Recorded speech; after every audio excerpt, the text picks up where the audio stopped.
आप सुन रहे होंगे, यहाँ पर हम बात कर रहे थे सीधे लोगों से जिनके लिए ये बजट लाया गया है, जनता के लिए, देश के लिए। वो कह रहे थे महंगाई को काबू में करिए। क्या इस बजट से आपको महंगाई काबू में होती हुई नजर आ रही है? हाँ, ये is a very interesting question. Actually, I was expecting, definitely it is not a question in India but throughout the world this question is there. मैं इसमें एक और चीज आपको कहनी चाहूंगा। पहले तो as far as आपने, मैं जब when I was available I heard 2-3 things from your side. ये इकोनॉमी को, इंडियन इकोनॉमी को कहाँ ले जाने वाला बजट है और कहाँ तक आगे futuristic things we could expect from this budget. तो मैं, what I feel, it is my personal feeling, I feel this is the budget which it is the first budget which will become foundation stone for achieving the target of making India this developed country by 2047. ये तो I can assure you as far as थोड़ा सा ये भी समझाइए कि थोड़ा सा बहुत ही ब्रीफली कि कैसे 2047 आप कह रहे हैं कि पहला ऐसा बजट है जो भारत को 2047 में विकसित देश बनाने की दिशा में ले जाने वाला है। ये कैसे बड़ी बात है ये? इसका first budget I have seen as far as spirit of this budget is concern कि इंडिया को हमने 2047 के लिए तैयारी करनी है और साथ ही साथ मैं थोड़ी से कुछ आपके उनके रिस्पेक्टफुल उनका क्वेश्चंस थे लोगों के कि ये हमारे लिए क्या लाया है। तो I will address first of all as far as this 2047 is concern. तो ये बजट हमारा जो है यूथ है, it is a backbone of my country if we look at their population percentage wise, or second as far as women force is there, around 50% of our country, every country is there, and major focus is on both the segments. So that is the beauty, and उसमें कोई वो नहीं है theoretical approach, pragmatic approach I can see. There is a pragmatism inside. As we discussed as a professor, most of the occasions in throughout the world, whenever we used to go to any university, the question comes how to bring academia and industry nearer to each other. और ये बहुत अच्छा लगता है कि उधर नौकरियां वो दे दें जल्दी से। इंडस्ट्री की लिमिटेशंस है, तो इंडस्ट्री ने भी प्रॉफिटेबल होना है और एफिशिएंसी लानी है। They can not afford to recruit as many as people we are looking for. तो ये फर्स्ट प्रैग्मेटिक अप्रोच है जहां मैं देख रहा हूं कि हमारा जो यूथ उसको भी मोटिवेट किया गया है इंडस्ट्री में जाने के लिए और इंडस्ट्री को भी मोटिवेट किया गया है उसको एब्जॉर्ब करने के लिए, and at the same time to maintain their efficiency and effectiveness also. वो इस तरह से कि आप देखो कि गवर्नमेंट ने कहा है कि हम 1 मंथ वेज जो है न्यू एंट्रेंट्स को in of course 5 equal instalments and up to 15,000 rupees तक देंगे। साथ ही साथ में सुन रखा था कि lower middle class they were demanding के हमारे लिए बजट में क्या है। मेरा ख्याल जहां पे एम्प्लॉयमेंट मिल जाए, एक बहुत पुरानी वो कहावत है कि मछली पकड़ के किसी को देना इज गुड थिंग, या उसको make sure how to catch the fish. तो ये लॉन्ग टर्म उसके सर्वाइवल के लिए, तो ये गवर्नमेंट ने ये काम किया है कि how to catch the fish, they are trying to tell them, ताकि वो और कारपोरेट सेक्टर एक्साइटेड होके इनसे और एनकरेज होगा। और around as far as my information is concerned, expected to benefit 210 lakh youth. And apart from, government will reimburse EPFO contribution up to 3,000 per month for 2 years also.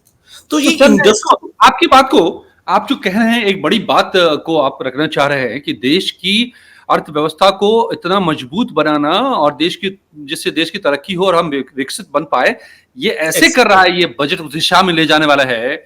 जैसा आपकी बात जो समझ रहा हूं कि बजाय मुफ्त में पैसे बांट देने के कि ये लो, बेरोजगार हो तो बेरोजगारी भत्ता ले लो, ये किसान हो तो ले लो, आप ये पैसे ले लो, आप आपके हाथ में हम डाल देते हैं, गरीब हो तो ये पैसे ले लो, ये करने के बजाय सरकार ने वो प्रक्रिया शुरू की है कि जिससे किसान खुद आत्मनिर्भर बनेंगे, उनकी आमदनी बढ़े, युवा रोजगार के लिए लायक बन पाएंगे, ट्रेनिंग मिलेगी, वो रोजगार ले और वो पैसा मार्केट में आएगा घूम करके, जिससे मार्केट में तेजी आएगी। जैसे मसलन आप जो कह रहे हैं, किसानों के लिए बहुत सारे पैसे डाले गए हैं एग्रीकल्चरल फील्ड में, लेकिन रिसर्च पर डाले गए हैं।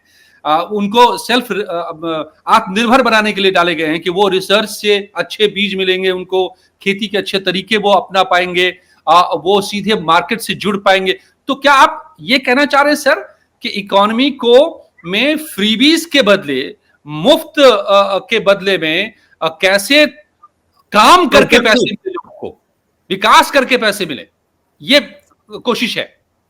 क्योंकि ये जो फ्रीबी मॉडल्स हैं, आपने देखा होगा, आई एम सॉरी टू से, श्रीलंका और अदर कंट्रीज में क्या क्या हालात हुए फ्रीबी मॉडल से। तो अल्टीमेटली हमने, और हमारा youth, I tell you, I respect my youth, चाहे आप मिडिल क्लास कह दीजिए, lower middle class, humble class कह दीजिए, they are ready to work. वो भी नहीं चाहता कि हमें एक मछली आज के लिए आप दे दीजिए एंड वी आर हैप्पी और हम ताली बजाएंगे। I tell you, the best youth in the world, I must, they want to be protective for the nation. Right. They want to contribute to the nation. They want to remain productive throughout of their life और बहुत honourable तरीके से कमा के खाना चाहिए।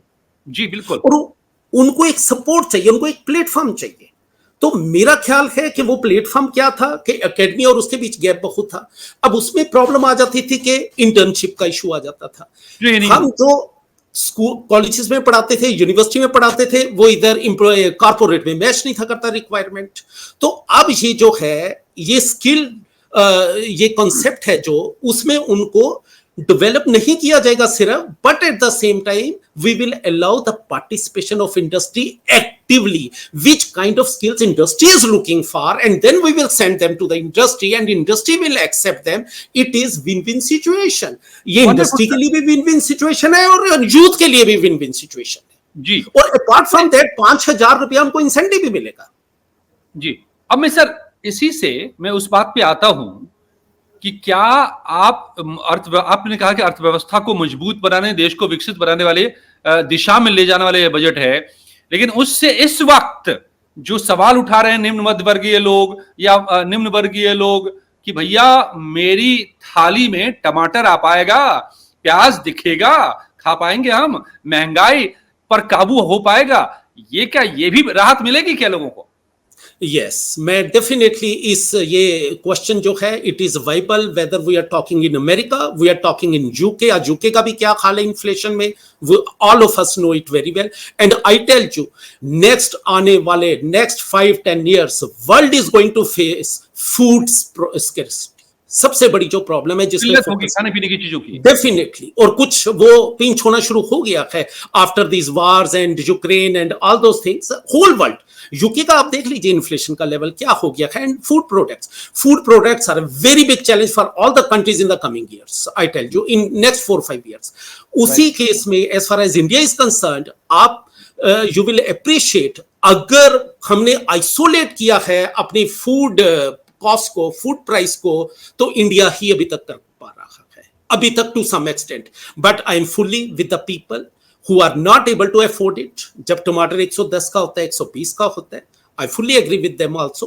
कुछ seasonal issues हैं, कुछ प्राइसिंग इश्यूज हैं, और बाकी के इकोनॉमिक इश्यूज हैं।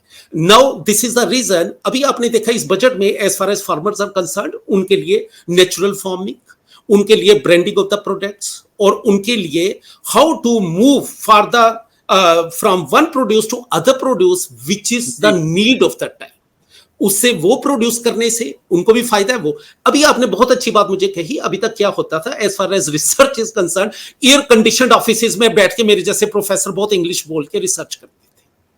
आप इस बजट में स्पिरिट चेक कीजिए, उसमें कहा गया है किसान के पास जाएगी वो रिसर्च, सिंपल रिसर्च हमें चाहिए, किसान के साथ कम्युनिकेट करके हम वो रिसर्च करें, और उस रिसर्च के आउटकम जो है वो प्रोडक्शन बढ़ाने के लिए, और जैसे ही प्रोडक्शन बढ़ेगी उसके बेनिफिट तो सारे कंट्री को मिलेंगे ही मिलेंगे, और लोअर मिडिल क्लास को डेफिनेटली मिलेंगे। But right now I am with lower middle class, महंगाई है तो है, as far as these things are concerned, food items are concerned, फिर भी वर्ल्ड के बहुत से कंट्री से हम आइसोलेट कर पाए हैं इस महंगाई को, और to some extent we are managing and handling, government is doing. And मेरा ख्याल है इस बजट में जो एम्फेसिस किसानों पे चला गया है, और एक और बजट में चीज है जो अभी किसी डिस्कशन में मैंने नहीं देखी, मैं 1-2 चैनल्स पे और भी गया है, दैट इज एग्रीकल्चर डिस्ट्रीब्यूशन।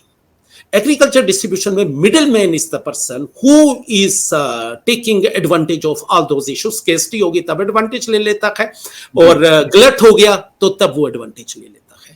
इस बजट में उसको भी कहीं रेगुलराइज, उसको भी कहीं लिमिट करने की कोशिश है।